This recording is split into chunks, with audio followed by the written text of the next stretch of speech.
We're here with Kings of Leon. We got Nathan and Jared. Let's start the discussion because this has been on my mind since I saw this.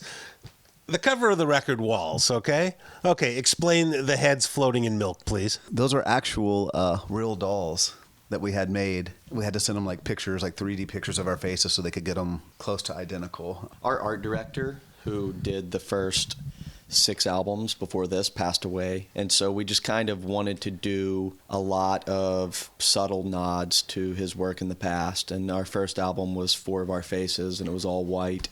We had a song Milk, and he used milk in a lot of different pieces that he did for us.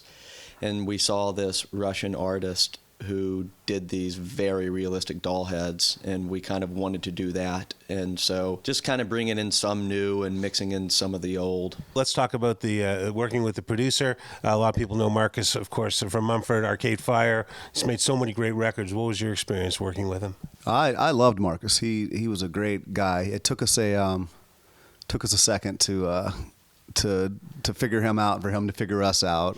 He doesn't candy coat anything at all. It's very much either he likes it or he doesn't, and there's no real in between, not much small talk. But he started to loosen up, and we started to loosen up, and we became more and more friendly with him. But yeah, it's very cold, strict, hard worker. Angelo, who we had done all of our previous records with in the past, was very like chill, laid back, a hug would fix everything, like kind of guy. And Marcus was definitely more ready to work. Like as soon as you get there, it's time to hit record. It was an adventure. Our friends who had done records with him, they're like, he's tough. Like, don't get me wrong, it's tough, but they said the end result you'll be very happy with. Tons of great songs on the record. I want to ask about my 2 favorites, so I got the mic.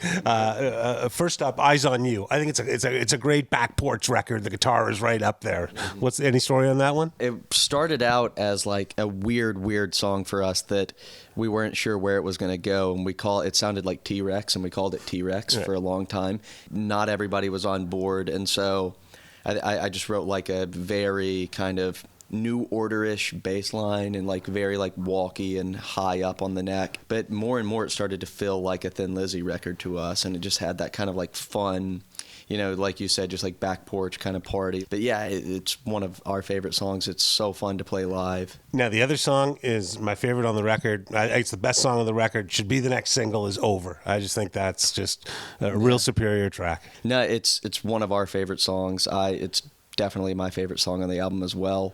It's tough in that single world because it's over 6 minutes long. You get into that territory of, do you make it into a radio edit and kind of lose a bit of the soul of the song? What's it like in Nashville these days? Do you actually run into everyone who's moved there? Do you see anybody? Everybody in our band has a family now and kids. I don't, but I still live in the same family neighborhoods as everybody else. Right. We're kind of in full family mode with strollers and stuff, so I don't really get to see too many musicians these days. The country music vibe is still the dominant vibe. Has the sort of the new blood changed it a bit? Country is still definitely king there, just because the masses absolutely love it. But it's definitely a big injection of cool underground music and a cool underground food scene. And Nashville, it's as small of a town as you want it to be, or as big of a city as you want it to be. So like Jared said, we tend to kind of keep to our own little bubble, and we like it that way.